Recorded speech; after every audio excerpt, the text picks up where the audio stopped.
ఇప్పుడు బ్రేకింగ్ చూస్తున్నాం. ఎస్ఆర్హెచ్ యాజమాన్యాన్ని పాసుల కోసం వేధించడంపై తెలంగాణ సీఎం రేవంత్ రెడ్డి సీరియస్ అయ్యారు. ఎస్ఆర్హెచ్ యాజమాన్యాన్ని పాసుల కోసం ఇబ్బంది పెడితే చర్యలు తీసుకుంటామని రేవంత్ రెడ్డి హెచ్చరించారు. పాసుల వ్యవహారంపై సీఎంఓ కార్యాలయం వివరాలు సేకరించింది. ఇప్పటికే పాసుల వ్యవహారం హెచ్సిఏ బెదిరింపులపై ఎస్ఆర్హెచ్ లేఖ రాసింది. వేరే చోటుకు వెళ్లిపోతామని లేఖలో పేర్కొంది. పాసుల విషయంలో బెదిరించిన అంశంపై విజిలెన్స్ ఎంక్వైరీకి ప్రభుత్వం ఆదేశించింది. విచారణ జరపాలని విజిలెన్స్ డీజీ కొత్తకోట శ్రీనివాస్ రెడ్డిని ఆదేశించింది.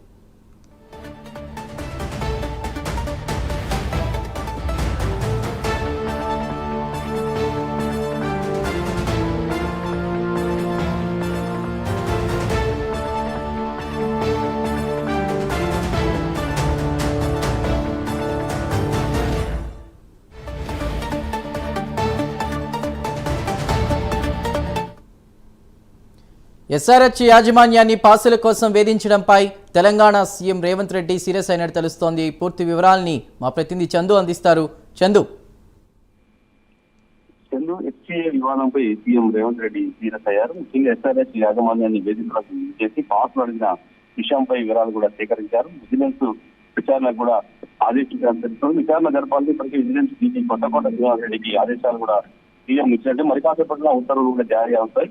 ముఖ్యంగా ఎస్ఆర్హెచ్ యాజమాన్యాన్ని పాసుల కోసం ఇబ్బందులు పెట్టి కఠిన చర్యలు తీసుకున్నామని కూడా సీఎం రేవంత్ రెడ్డి హెచ్చరించినట్టు కూడా తెలుస్తా ఉంది. ముఖ్యంగా చూసినట్టయితే ఫ్రీ పాసుల కోసం తమను హైదరాబాద్ క్రికెట్ అసోసియేషన్ వేధిస్తున్నట్టు కూడా ఎస్ఆర్హెచ్ ఇప్పటికీ ఆవేదన వ్యక్తం చేసింది. ముఖ్యంగా హైదరాబాద్ ను వీడి వెళ్లిపోతామంటే కూడా హెచ్చరికలు కూడా జారీ చేసిన నేపథ్యంలో ఎస్సీఏ ట్రెజరర్కు ఎస్ఆర్హెచ్ ప్రతినిధులు లేఖ కూడా రాసినట్టుగా తెలుస్తోంది. ముఖ్యంగా ఎస్సీఏ అధ్యక్షుడు జగన్మోహన్ రావు ఫ్రీ టికెట్స్ కోసం వేధిస్తున్నారంటూ కూడా లేఖలో ఎస్ఆర్హెచ్ పేర్కొని ఇప్పటికే మొత్తం టికెట్స్ లో 10% అంటే దాదాపు 3,900 టికెట్లు ఇప్పటికే ఎస్సీఏకు ఇస్తామని కూడా ఆ సందర్భంగా చెప్తా ఉంది. ఇంకా ఎక్కువ టికెట్లు కావాలని కూడా ఎస్సీ అధ్యక్షుడు తమను వేధిస్తున్నారని కూడా లేఖలో ఆ ఎస్ఆర్హెచ్ తెలిసినట్టుగా కూడా మనకు తెలుస్తా ఉంది. ముఖ్యంగా టికెట్ల కోసం బెదిరిస్తూ మ్యాచ్ ముందు కార్పొరేట్ బాక్సులకు కూడా తాళం వేశారంటూ కూడా ఎస్ఆర్హెచ్ ప్రతినిధులు కూడా చెప్తా ఉన్నారు. ముఖ్యంగా ఐపీఎల్ కోసం స్టేడియం అద్దె మొత్తం కూడా చెల్లిస్తున్నాం, అయినా కూడా పెత్తనం చేయాలని చూస్తున్నారంటూ కూడా వాళ్ళు మండిపాటుపడ్డారు. అది ఈ విషయంపై ఎస్సీఏ అపెక్స్ కౌన్సిల్ సభ్యులతో వెంటనే చర్చలకు ఏర్పాటు చేయాలని కూడా ఎస్సీఏను ఎస్ఆర్హెచ్ కూడా కోరింది. ఒకవేళ చర్చలు సఫలం కాకపోతే బీసీసీఐతో చర్చించి వేదికను కూడా మార్చుకుంటామని కూడా చెప్తోంది. ఇదే కనుక జరిగితే కొంత హైదరాబాద్ బ్రాండ్ ఇమేజ్ కూడా దెబ్బతీలే అవకాశం ఉన్నది. ఈ నేపథ్యంలోనే సీఎం రేవంత్ రెడ్డి ఈ అంశంపై సీరియస్ అయినట్టుగా కూడా తెలుస్తోంది. అయితే ముఖ్యంగా ఎస్సీఏ కార్యాలయం అనేది దీన్ని పూర్తిగా ఖండిస్తా ఉంది. ఎస్ఆర్హెచ్ యాజమాన్యం అధికారికంగా ఆ ఈమెయిల్స్ నుంచి ఎస్సీఏ అధికారిక ఈమెయిల్స్ ఎలాంటి మెయిల్స్ రాలేదు. సోషల్ మీడియాలో కొన్ని వెబ్సైట్లలో మాత్రమే అవాస్తవాలు ప్రచారం చేస్తున్నారు. ఒకవేళ నిజంగానే ఈమెయిల్స్ వచ్చింటే ఆ సమాచారం ఎస్సీఏ లేదా ఎస్ఆర్హెచ్ అధికారిక ఈమెయిల్స్ నుంచి కాకుండా గుర్తు తెలియని ఈమెయిల్స్ నుంచి లీక్ చేయడం వెనుక ఉన్న కుట్ర ఏంటి అంటూ కూడా ఎస్సీఏ చెప్తున్న పరిస్థితి కనిపిస్తుంది. మొత్తంగా చూసినట్లయితే ఎస్ఆర్హెచ్ ఎస్సీఏ మధ్య వివాదం ముదిరి పక్కన పడింది.